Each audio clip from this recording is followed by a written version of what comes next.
Bonjour, bonsoir, aujourd'hui ou ce soir, on se retrouve dans la vidéo. Alors, dans cette vidéo, je vais vous présenter un nouveau luminaire que j'ai reçu. Donc celui-là, il vient d'un ancien appartement dans Lyon, donc le même, hein. Donc voilà. Sauf que celui-là a été remplacé par un tube LED, avec un starter LED évidemment. Mais heureusement, ils ont gardé le ballast à l'intérieur.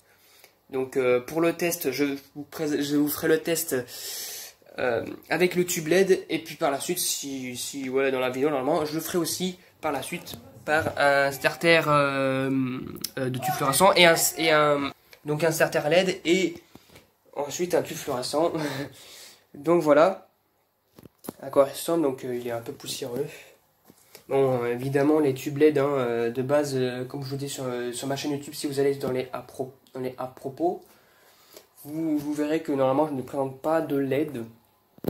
Mais là, vu qu'il y en a un, il y a un tube LED, je vais pas l'enlever juste pour voilà quoi. Ça vaut pas le coup. Mais bon, vous aurez pas tout le temps des tubes LED. Hein. Donc voilà, voilà à quoi ressemble le tube. C'est un Osram de combien de watts? Substitube value, voilà, alors de 19 watts, donc voilà, donc c'est du 1,20 m. Donc voilà, donc c'est pas les tubes fluorescents ne sont pas adaptés sur des réglettes électroniques. Voilà, c'est marqué en plus en anglais. Sur les ballasts électroniques, en fait, il faut retirer complètement les ballasts électroniques, faut pas le garder. Donc voilà. Donc évidemment, c'est du plastique, tout est en plastique, les douilles sont en plastique, le tube est en plastique, c'est génial. Là, au niveau qualité, on est vraiment sur du top là. Ouh là là, non je rigole, c'est de l'humour. Non, c'est absolument pas ça. C'est-à-dire quand je touche, je peux faire de la limite, je peux faire du trampoline avec, franchement. Hein. Et puis c'est léger comme tout, hein. Franchement. On dirait un tube normal, c'est un tube de jouet, je sais pas moi. Ensuite, nous avons un starter pour les tubes LED, hein, Osram Substitute T8 LED. Donc il n'y a pas un starter à l'intérieur, hein, un starter comme ça, mais voilà quoi. En réalité à l'intérieur, il y a un simple fusible de 10 ampères. Donc voilà, hein. Je vais vous le montrer direct. Donc voilà. Fusible de 10 ampères, donc bon, voilà, rien de plus simple. Donc c'est pas les starters d'aujourd'hui, c'est pas les starters à tube fluorescent. Hein. Donc là ensuite, nous nous trouvons avec les douilles et puis on voit encore une fois, c'est marqué dessus, bon là c'est crade, c'est marqué Mazda. Donc c'est une règle de chez Mazda, tout simplement. C'est marqué là et là, donc j'en ai déjà une similaire. Comme ça, mais je crois que ouais, j'en ai déjà une similaire, mais en 65 watts. Donc voilà. Donc maintenant, j'ai enlevé le capot. Bon, derrière, il n'y a pas grand chose à voir. Non, il n'y a rien derrière. Pas grand chose, hein, on veut dire. Voilà. Non, il n'y a rien du tout de spécial. Je vais fermer ça, parce que bon, c'est une gêne. Hop. Je vous le dis tout de suite parce que là, pour enlever le capot, il faut y être avec les deux mains. Donc voilà à quoi ça ressemble à l'intérieur. Donc là, il y a un ballast, un ancien ballast Mazda. Donc là, c'est l'ancien logo Mazda. Hein. Aujourd'hui, ils n'ont plus les mêmes. Appareillage Mazda Fluor. M40N 1020. Pour une lampe de 40 watts. Alors là, nous avons le schéma pour le 230 volts, sur du 230 volts, et là, sur du 120 volts.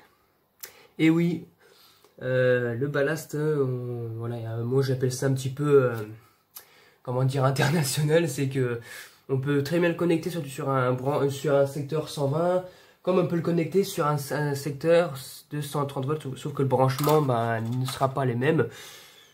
Voilà, donc là il y a tout le schéma là. Là il y a un truc qui est marqué.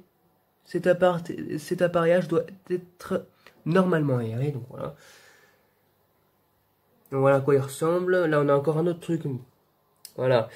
ce qui relie probablement les borniers là, le bornier là ici, ce qui montre le bornier. Cet appareil est câblé en 120 volts, branchement de 130 volts, donc voilà. Voilà, il y a encore un truc là, attention, respectez le branchement, voilà. Oui, parce que c'est important, parce que si vous mettez du 220, 230 volts dans du 120 volts, le ballast il va prendre cher, il va pas aimer du tout. Donc voilà, là, il y a les filets qui ont été coupés, mais on va les rebrancher de toute façon. Là, la douille, première douille, qui en fait qui s'est décalée complètement. Alors à mon avis c'est la petite languette qui s'est détordue. Donc au final là, ça sert plus. Voilà, c'est comme ça. L'autre elle tient parfaitement. Et la languette, je crois que ouais, la languette elle est là, elle est largement elle est plus droite, alors que l'autre côté au contraire elle s'est tordue. Donc voilà. À quoi ça ressemble. Et là même sur le starter, il y a encore un marque Mazda. Voilà. Hein. Donc voilà. À l'arrière, bon, il y a l'arrière se présente comme ça. Donc voilà. Hein. Bon, elle est crade. Hein. Et puis il y a encore de l'enduit, ou je sais pas ce que c'est là. Ici, là, j'ai tout enlevé. Ça va être encore une catastrophe. Je dois jouer au marteau-piqueur pour enlever ça, parce que si on tape pas assez fort, bah en fait, ça reste collé. Hein. Donc c'est dommage. Voilà, il y a des morceaux là. Et puis là, c'est quoi ça? C'est de la peinture qui a été séchée, parce que ça coulait, mais ça a été séché. Hein. Voilà. Donc voilà. Donc bon, maintenant c'est tout pour cette réglette là. La présentation a été faite complètement.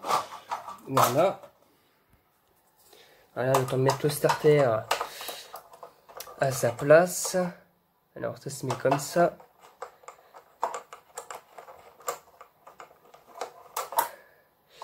C'est un peu dur pour mettre les starters. Parce que il faut suivre un bon truc. Voilà. Donc voilà, donc j'espère que cette vidéo vous aura plu. Et à très bientôt pour une prochaine vidéo. Au revoir.